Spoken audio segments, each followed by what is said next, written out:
Um, this is activity 1, recorded video on Pearson R.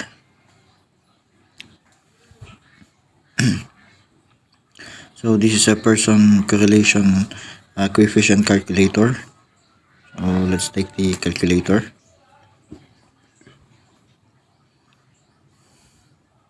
So we have the x and y value. So let's go to our data sets.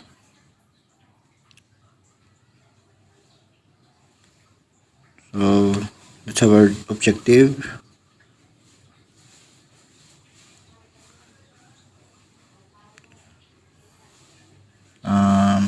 Is there any significant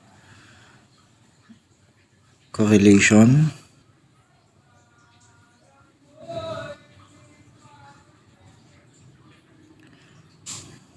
between the scores of 100 students in physics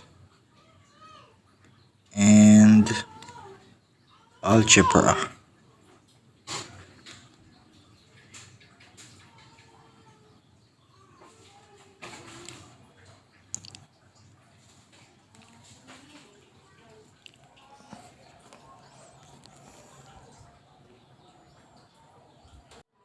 So our null hypothesis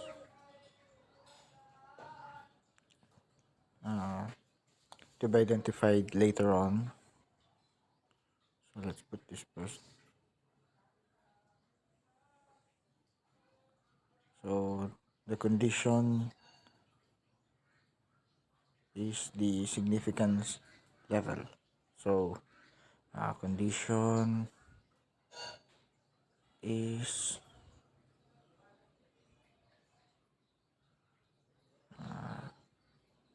significance level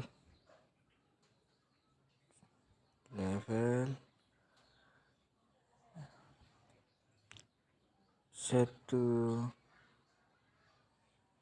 0.05.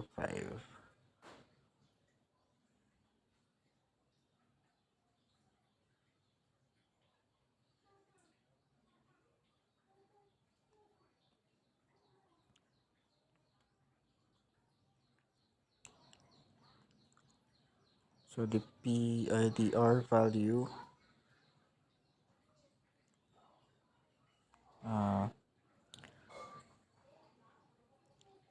equals to hindi pa natin na-identify yung ating R value.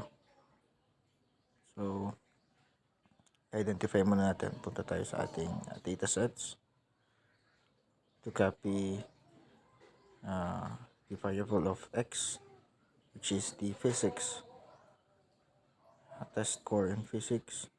Paste it to the x value, and the y value is the algebra scores of 100 students, and paste it to the y value, and we have to calculate the r. So the value of r is 0.1703. So 0.1703 ito yung ating value, and then lagay natin siya dito 0.1703, and based on the correlation or the strength correlation, let's go back to the recorded video on Pearson R. Hanapin natin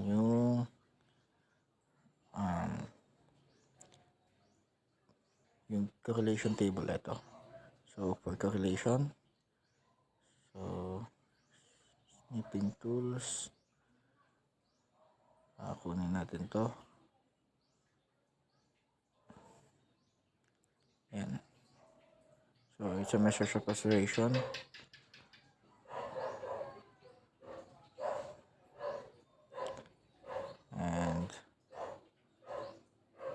go back to.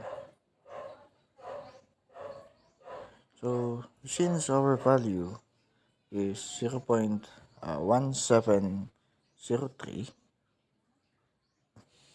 so yung ating value is 0.1703. For sa correlation, sa measures of association niya, it is less than 0.25, so positive or negative. So the strength niya is extremely weak. So lagay natin dito yung kanyang strength is extremely weak correlation.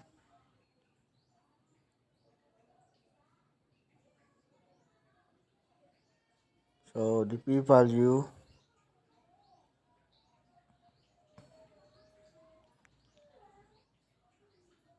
babalik tayo dun sa ating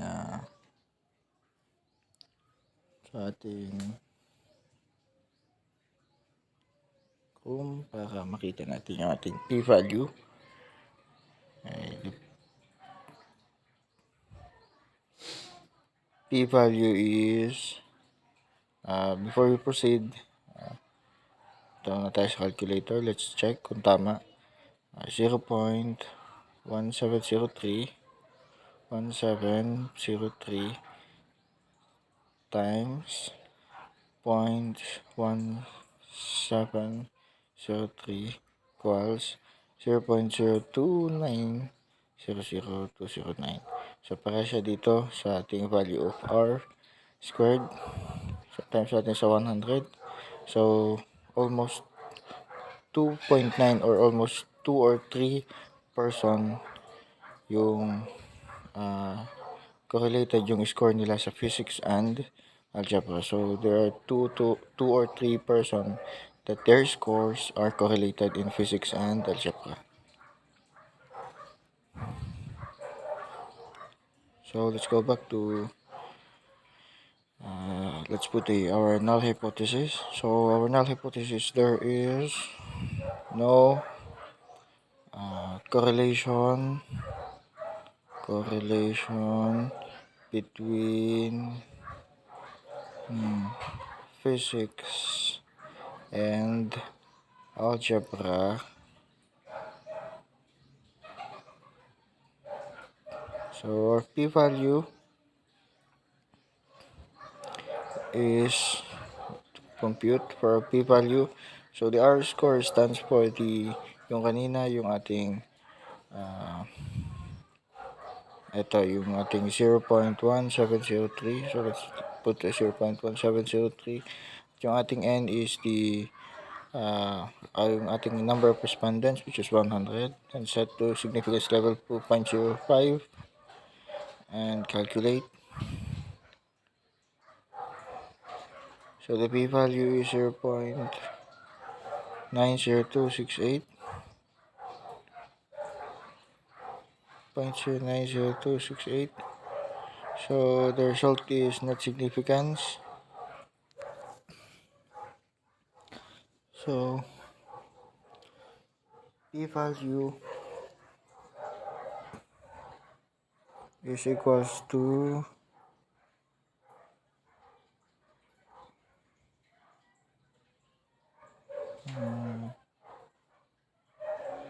0.090268.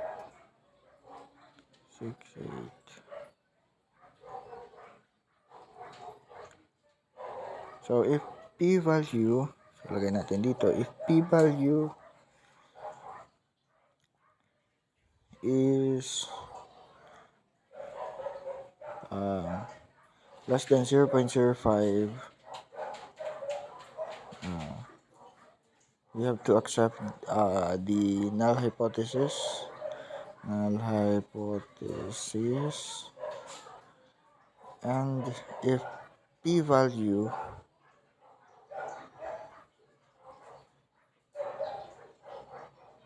is less than 0.05, we have to reject our null hypothesis.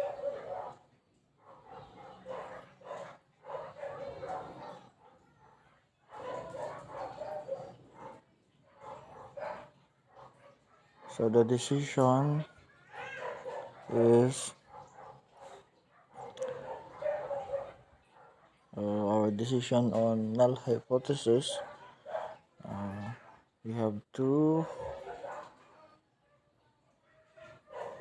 ano ba siya? Reject or accept 0.09.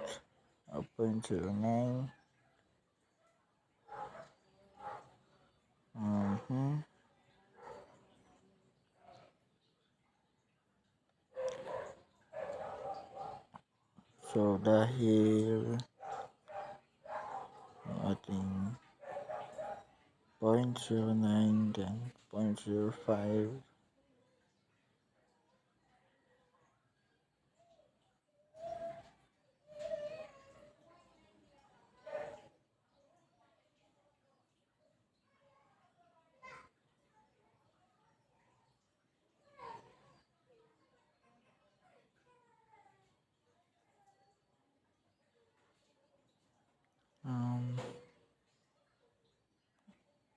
wait, I'll check first my ano. So the decision on null hypothesis is we have to since it is greater than 0.05, so we have to accept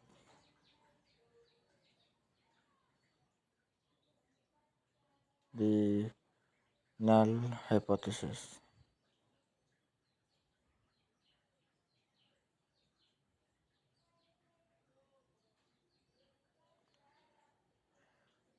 So our data analysis, so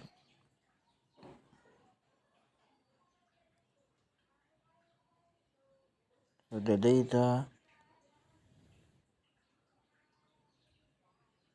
that we have been tested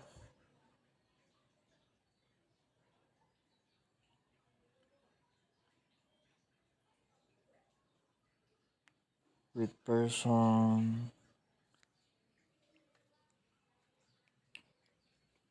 R correlation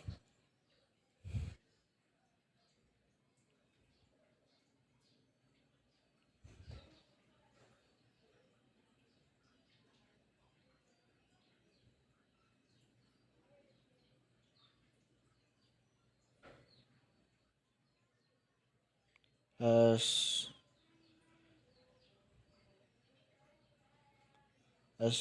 the result has the result.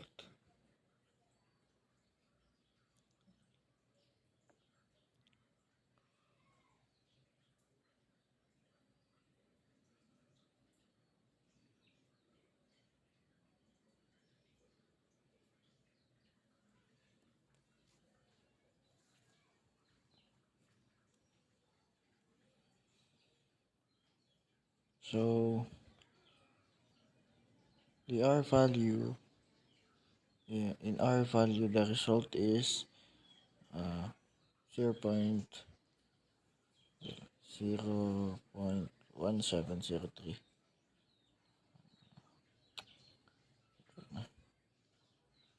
Lang.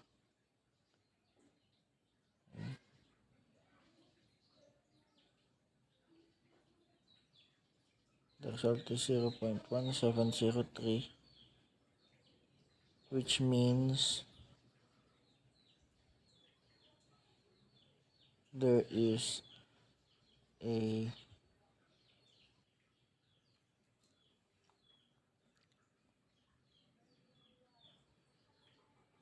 extremely weak correlation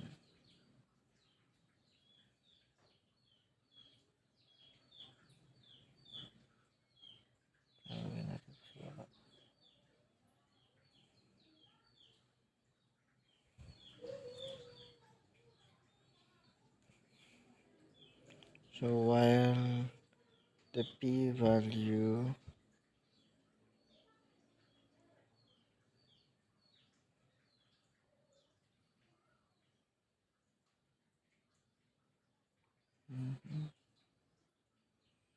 The p-value result is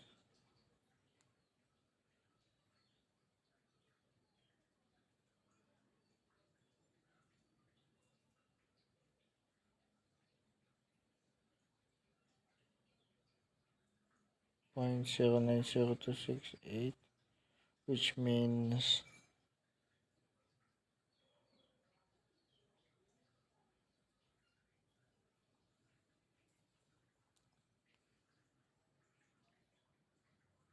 we have to accept the null hypothesis.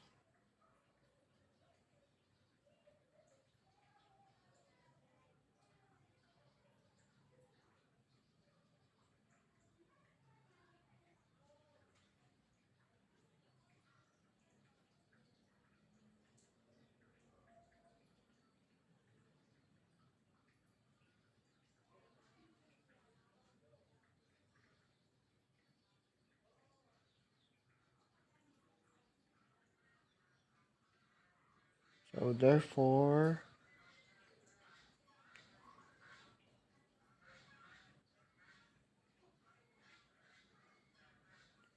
the null hypothesis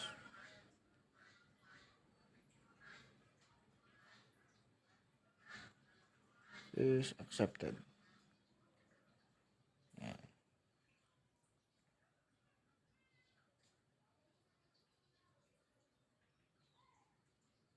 So in the last part, we have to put a question, one question only. So why is there no correlation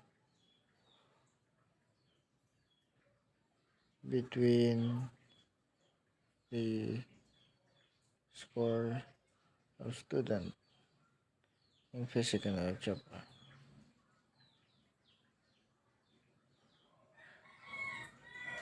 Physics and algebra.